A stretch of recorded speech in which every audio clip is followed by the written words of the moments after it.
The great city of Gajograd, located in Eastern Europe, is a strategic objective for both the Allies and the Axis, as it is a great supply center. Each side throws massive amounts of men and material into the fray for control of the vital city and the surrounding rural area. This is Return to Gajograd.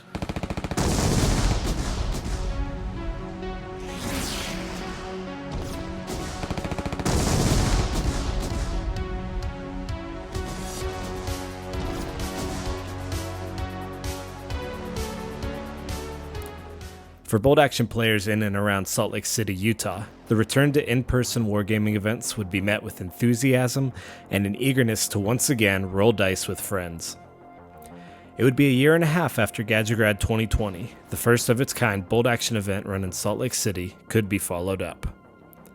In June of 2021, Gajo Games was the site of a Tank Wars tournament with Sean Bagley's Rumble in the Rubble City Fight themed event capitalizing on the enthusiasm in October, with over 20 players from across the western states participating. Though efforts to return to the fictional city of Gajograd were thwarted by the state of the world in 2021, 2022 was not able to keep players from once again fighting over the fictional city, despite the best attempts of the Omicron variant.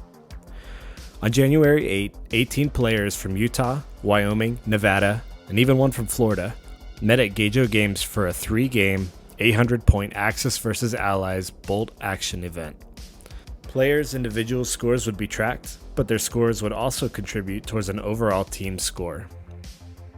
There were awards for the entire winning team, designed and built by our very own Gavin Beaton and Mike Adamson, as well as trophies for individual achievements thanks to Gabe Califano. Of the 11 tables set up for the event, 2 featured specific scenarios and table layouts, which would give the team who was victorious on them a bonus for the following round. One table, known as Gajograd City Hall, featured a compact 4-foot by 4-foot game of sectors with a scale recreation of Gajo Games as its centerpiece. The City Hall objective was worth the most points, but had also been rigged to explode by partisans should players roll poorly upon entering the building. The player that won the scenario for this table granted a free upgrade to every lieutenant on his team, so second lieutenants would upgrade to first to captains, and so on, for the next game. The other important table, based off the mountain range that towers over Salt Lake City and is dubbed the Wasatch Front, featured rocky terrain and some artillery positions. Units that were issued run orders on this table automatically received a pin, but could award their team some constant bombardment dice for the following game. And you can find those rules in the Stalingrad campaign book.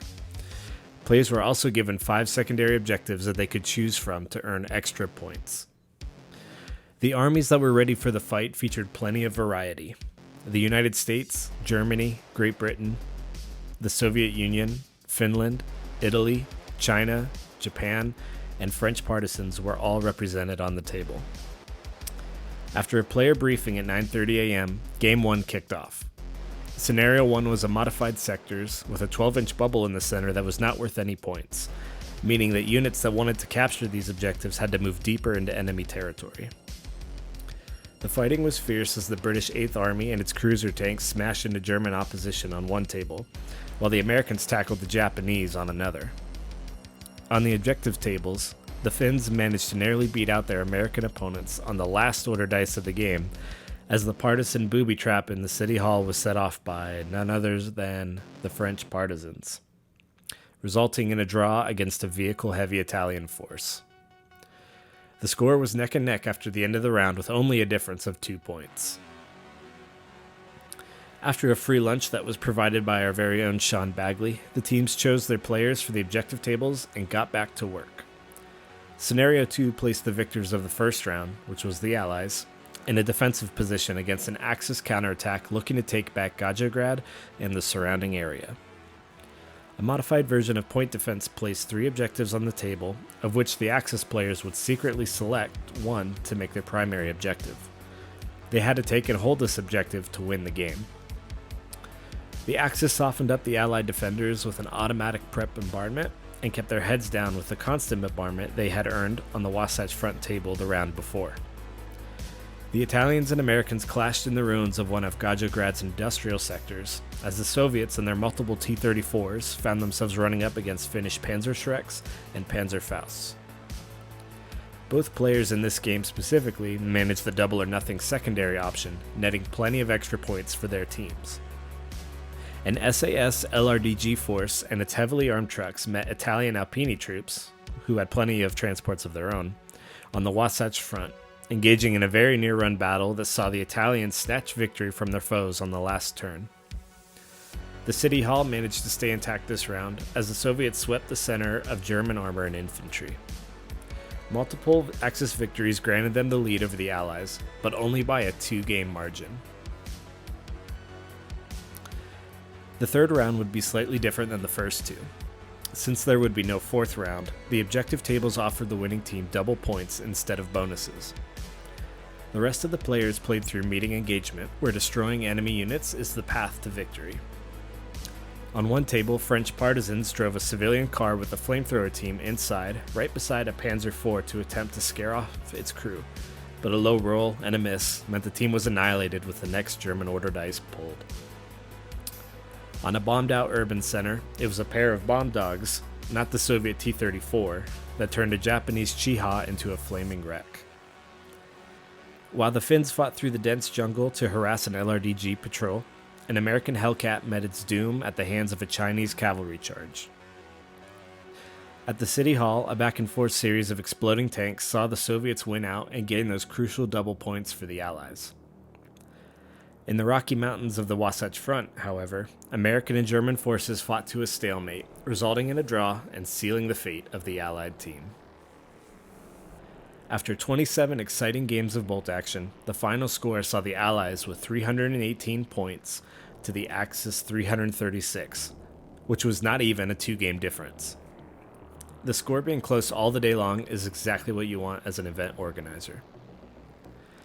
The Axis were led by an all-infantry Finnish platoon, claiming 4 secondary objectives, which was the most out of all the players, and 3 wins. The Soviet force with 3 wins took top spot for the Allies. The Italian Alpini grabbed Best Axis, and French partisans managed to win Best Minor Power. There were 3 player-voted awards, Best Theme, Best Painted, and Spirit of Bolt Action, who went to a Finnish, a German, and British force, respectively. So at the conclusion of a long day of rolling dice, it was clear that the last 2 years had not had any effect on the camaraderie of the players in our group. Their excitement could not be hidden beneath the masks that they wore. Seasoned veterans took the newer and younger gamers under their wing. Opponents laughed as games came down to the last order dice of the game, and new friendships were made across the 6-foot by 4-foot battlefields in Gajo Games' upper balcony. Although previously not known as a hub for tabletop wargaming, Salt Lake City may very well be on its way to earning that status in 2022. I want to give a huge thanks to our event sponsors, Gajo Games, Rubicon USA, Trenchworx, Wargames Atlantic, Father and Son Gaming, Warlord Games, and Tabletop CP. Special thanks to Craig, Chris, and the Gajo Games staff for running a top-tier venue and storefront, Mike Adamson, Gavin Beaton, Tim Bearden, Doug Hubbard, and Gabe Califano for designing and manufacturing 3D printed prizes and terrain for the event.